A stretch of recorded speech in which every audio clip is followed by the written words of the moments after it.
Babo arrive au pouvoir et il trouve un contrat dans un tiroir au palais, en fouillant les documents. Et le président Babo est scandalisé.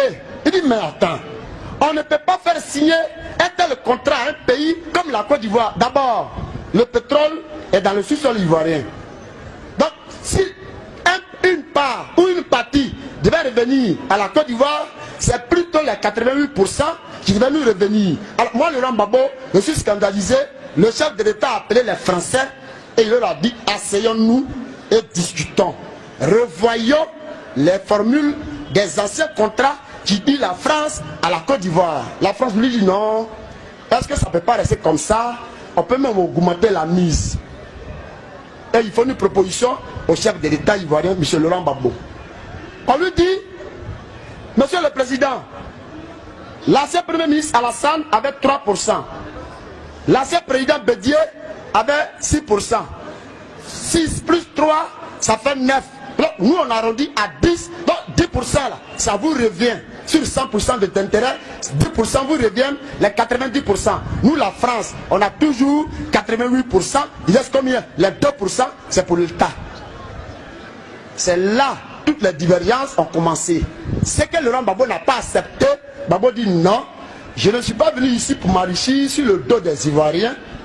Je suis venu pour savoir dans quelles conditions ces contrats ont été signés entre l'ancien gouvernement du Fouet Boigny à partir de Ouattara et l'ancien gouvernement de Bédié quand il était au pouvoir. Je suis venu pour savoir. Alors comme c'est un contrat de but qui n'arrange qu'une seule partie dans ceux qui ont signé, alors il faut qu'on revoie les formules du contrat.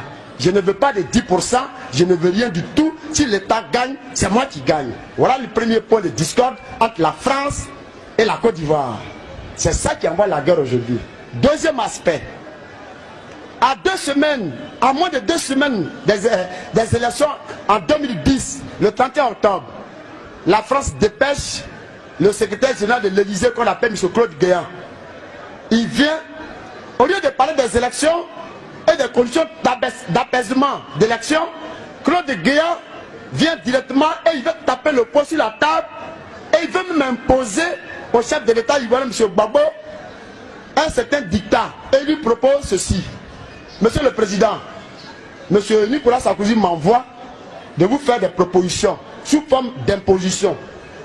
Nous allons parler de pétrole. Le président Gbagbo s'étonne et dit, mais nous préparons les élections, nous sommes en campagne. Dans quelques jours, la vérité va sortir dans les urnes. Moi, j'ai pensé que le gouvernement français vous a envoyé pour que vous et nous, on puisse parler dans les conditions dans lesquelles les élections vont se dérouler. Vous laissez ce sujet important, vous me parlez de contrats. Est-ce que ça ne peut pas attendre après les élections? Proposait le président ivoirien. Claude Guéant prend la parole et dit, Monsieur le Président, les élections, nous vous promettons la victoire. Chez nous en France, vous l'avez déjà gagné. La seule condition de cette victoire, on parle de pétrole. On revoit le contrat. Ce qui va nous revenir, ça nous revient. Ce qui va vous revenir personnellement, ça vous revient. Ce que l'État gagnera, l'État aura ça. Si seulement si on a fini ça, les élections, ce n'est qu'une formalité qu'on va remplir. Donc, Monsieur le Président, nous vous proposons 10%. Gbagbo dit non, je n'avais pas voulu, je ne le veux pas et je ne vais pas le vouloir. Allons d'abord aux élections, après on va voir. La France prend la parole et dit, Monsieur le Président, si la première proposition, ça ne vous sied pas, nous souhaiterions sur les gisements de pétrole, et ils ont même recensé ça, hein, depuis Aboisseau jusqu'à Tabou, sur le littoral, il y a plusieurs gisements de pétrole. Et c'est les gisements les plus importants en Côte d'Ivoire, dont le gisement Bédié à Jacquesville, le plus important. La France dit que c'est ça, elle veut. Maintenant, au niveau d'Aboisseau, il y a 3 grands gisements. Sur les 3, la France propose qu'elle veut 2. Il faut que le seul gisement là nous revienne. Voilà le deuxième point de discorde. Quelle a été la